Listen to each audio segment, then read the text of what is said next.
خون بہا ایپیسوڈ 9۔ آج اس کی طبیعت بہت خراب ہو رہی تھی۔ اس کا وجود شل ہو رہا تھا۔ اسے آرام کی ضرورت تھی، لیکن ہاسپٹل کے اس کمرے میں اس کے آرام کے لیے ایک بینچ ہی تھا۔ وہ ڈاکٹر سے دوائی لے کر تھکے تھکے قدموں سے روم میں داخل ہوئی۔ دروازہ کھولتے ہی سامنے کھڑے شخص کو دیکھ کر وہ ایک پل کے لیے ٹھٹک کر رک گئی۔ السلام علیکم کہہ کر وہ اندر داخل ہوئی۔ 4 قدموں کا فاصلہ طے کر کے اس کی سانس پھولنے لگی تھی۔ وہ جا کر بینچ پر بیٹھ گئی، لیکن اسے لگ رہا تھا اس کا جسم ٹوٹ رہا ہے۔ میں تمہیں لینے آیا ہوں، چلیں۔ اس نے مشکل سے نظر اٹھا کر اسے دیکھا، لیکن وہ اس کی طرف متوجہ نہیں تھا۔ جی چلیں؟ اس کی آواز میں لڑکھڑاہٹ تھی۔ زرغام علی خان نے زینب کے پاس رکھا اپنا کوٹ اٹھا کر بازو میں ڈالا اور گاڑی کی چابی لے کر اس کے سر پر ہاتھ رکھتا ہوا بیرونی دروازے کی طرف مڑ گیا۔ زینب تب تک اپنا بیگ نکال کر بینچ پر رکھ چکی تھی، جسے باہر نکلتے ہوئے زرغام علی خان لے کر باہر نکلا تھا۔ وہ کانپتے وجود کے ساتھ اس کے پیچھے چل دی، لیکن گاڑی تک پہنچتے پہنچتے وہ ہانپ گئی۔ وہ فرنٹ ڈور کھولے اس کے انتظار میں کھڑا تھا۔ زینب نے شدت سے خدا سے دعا کی کہ بس وہ ایک بار گاڑی کی سیٹ تک پہنچ جائے، لیکن ہر گھڑی قبولیت کی نہیں ہوتی۔ وہ گاڑی سے تقریباً 1 انچ کے فاصلے پر تھی جب اس کی آنکھوں کے آگے اندھیرا چھا گیا، لیکن آنکھیں بند ہونے سے پہلے اس نے زرغام علی خان کو تیزی سے اپنی طرف بڑھتے دیکھا تھا۔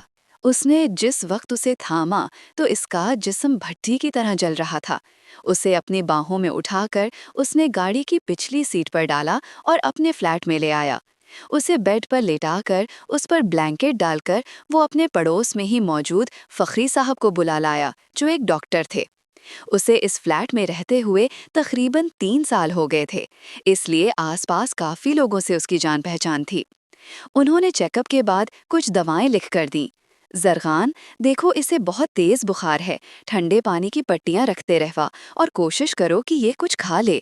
جی، اس نے اس بات میں سر ہلایا اور انہیں چھوڑنے ڈور تک آیا۔ چونکہ اب کافی دیر ہو چکی تھی، اس نے کال کر کے اوما جان کو اس کی خراب طبیعت کا بتایا اور ساتھ ہی آج واپس نہ آنے کے بارے میں بتایا۔ وہ جس وقت ہوش میں آئی، وہ اس کے قریب چیئر ڈالے اس کی پیشانی پر ٹھنڈی پٹیاں رکھ رہا تھا۔ زینب کو آنکھیں کھولتے دیکھ کر وہ اٹھ کھڑا ہوا اور باہر نکل گیا۔ زینب بالکل خاموشی سے پڑی رہی۔ وہ پہلے سے بہتر محسوس کر رہی تھی۔ 2 دن سے خالی پیٹ ہونے کی وجہ سے اس میں اٹھ کر بیٹھنے کی بھی سکت نہ تھی۔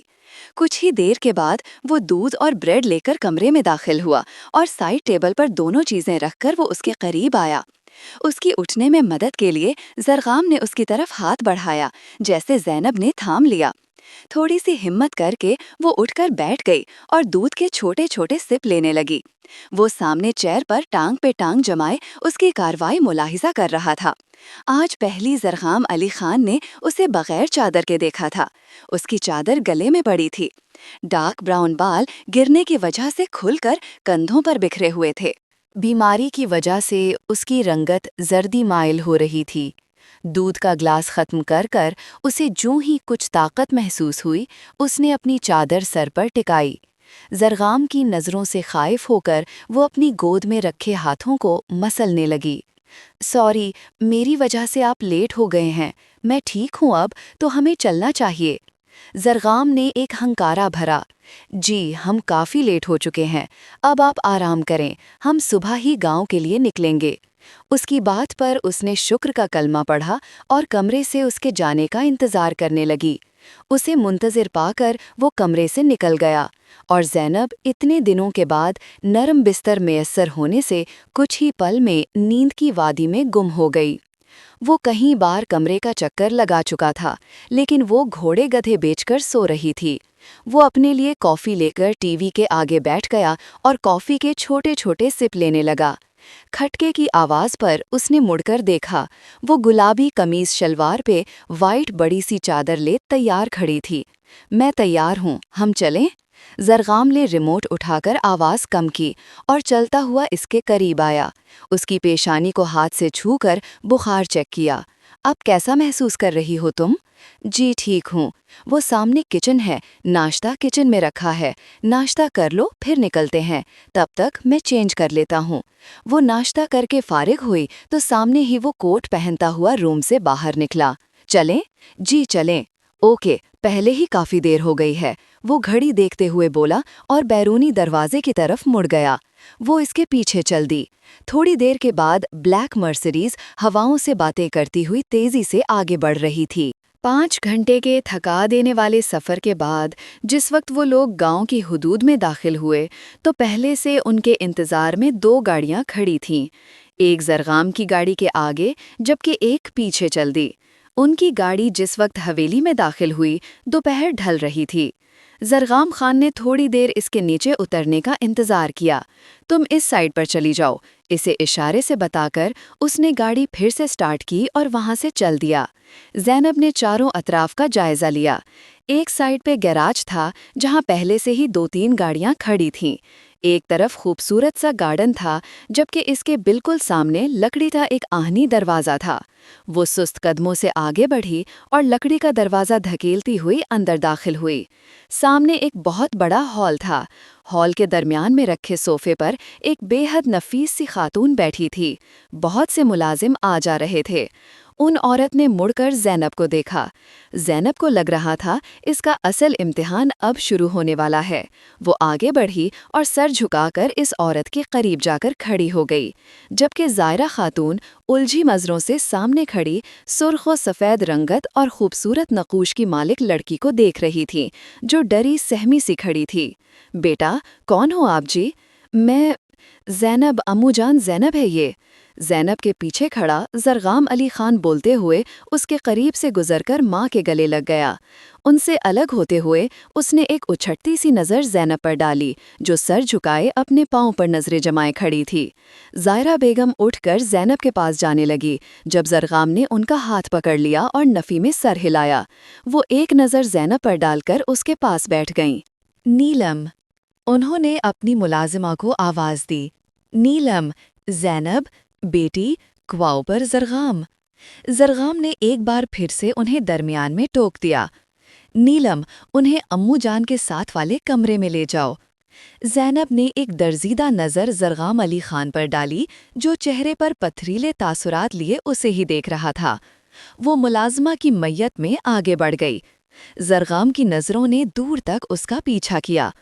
ماں کے گلا کھنکھارنے پر وہ پلٹ کر ان کی طرف دیکھنے لگا۔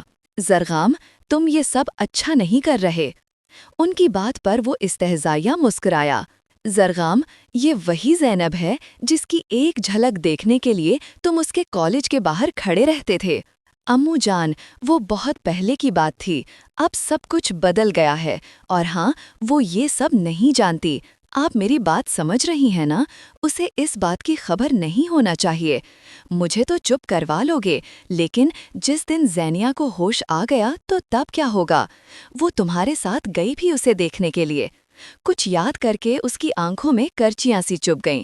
کیسے وہ اس کے ساتھ گئی تھی اور جب زرغام نے اشارے سے اسے زینب کے بارے میں بتایا تو وہ شرارت سے مسکراتے ہوئے بولی تھی، شہزادے، تم تو کبھی اظہار محبت نہیں کرو گے، لگتا ہے یہ کام تمہاری جگہ مجھے ہی کرنا پڑے گا۔ وہ ڈور اوپن کر کے جب نیچے اترنے لگی، اس سے پہلے ہی اس کا ہاتھ زرغام کے ہاتھ میں تھا۔ اپیا، میں جانتا تھا تم کچھ ایسا ہی کرو گے، اسی لیے میں پہلے سے ہی تیار تھا۔ یہ میرا کام ہے اور یہ میں خود ہی کروں گا۔ اور اس کی بات پر وہ دل محسوس کر رہ گئی، اور زرغام کی بات پر وہ اسے خلیل جبران کی محبت کا قصہ سنانے لگی۔ خلیل جبران کی اپنی محبوبہ میزیادہ سے محبت بغیر کسی ملاقات اور دیدار کے 20 سال تک چلتی رہی۔ جبران نیو یارک میں تھا اور میزیادہ قاہرہ میں۔ دنیا کے 2 کونوں سے دونوں باہم خطوط کا تبادلہ کیا کرتے تھے۔ ایک خط میں جبران نے میزیادہ کی تصویر مانگی تو میزیادہ نے اس کو لکھا، سوچو، تصور کرو میں کیسی دکھتی ہوں گی۔